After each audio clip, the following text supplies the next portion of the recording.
Au titre de l'exercice 2026, l'ATI entend se focaliser sur le suivi et la mise en œuvre des conventions signées,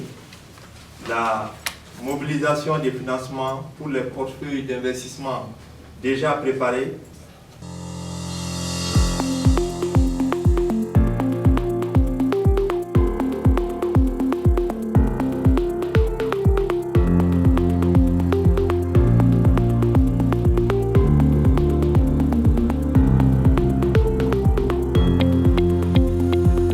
Cette session du conseil d'administration se tient dans un contexte marqué par des défis majeurs,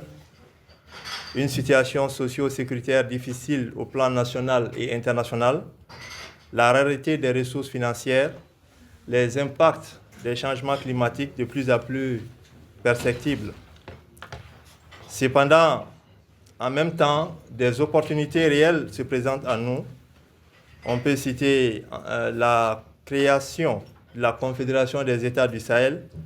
la mise en place de la Banque confédérale d'investissement pour le développement et l'adoption d'une nouvelle stratégie pour l'émergence et le développement durable qui met l'accent sur le secteur agricole en termes de souveraineté alimentaire et de développement des pôles de croissance agro-industrielle. Les enjeux liés à la souveraineté alimentaire et nutritionnelle, à la mobilisation des financements, à l'adaptation au changement climatique, à la gestion durable des ressources naturelles exigent de nous des orientations stratégiques pertinentes et des décisions courageuses. L'expérience des premiers projets de l'agence qui ont clôturé en 2025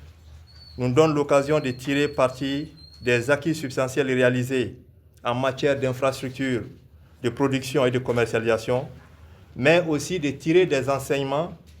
pour la préparation de plus de projets structurants, pour permettre à l'agence de jouer pleinement son rôle d'outil stratégique de modernisation et de transformation de l'agriculture malienne. L'économie malienne repose essentiellement sur le secteur agricole, lequel constitue un pilier fondamental du développement durable de notre pays. Cependant, ce secteur reste confronté à des difficultés dont, entre autres, son exposition aux effets néfastes des changements climatiques, la dégradation continue des terres agricoles et sa forte dépendance des financements extérieurs.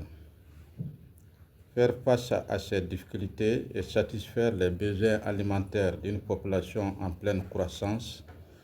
tel est le défi dont le secteur agricole se doit de relever incessamment.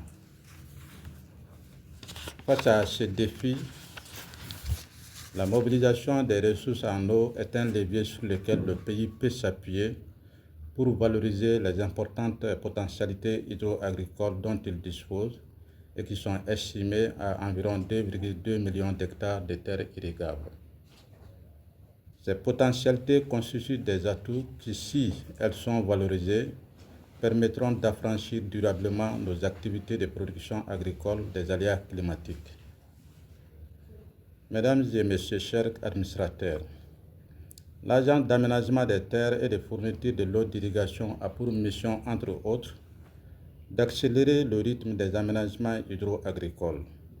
de réaliser des aménagements pastoraux et aquacoles durables, d'appuyer l'installation des entreprises agricoles,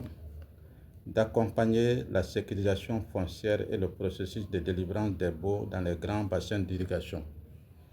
et d'appuyer la mise en œuvre des programmes nationaux d'aménagement et de gestion des périmètres irrigués. Ces missions sont en cohérence avec les grandes orientations définies par son Excellence le général d'armée Assimi Goïta, président de la transition chef de l'État, à travers le plan d'action gouvernemental,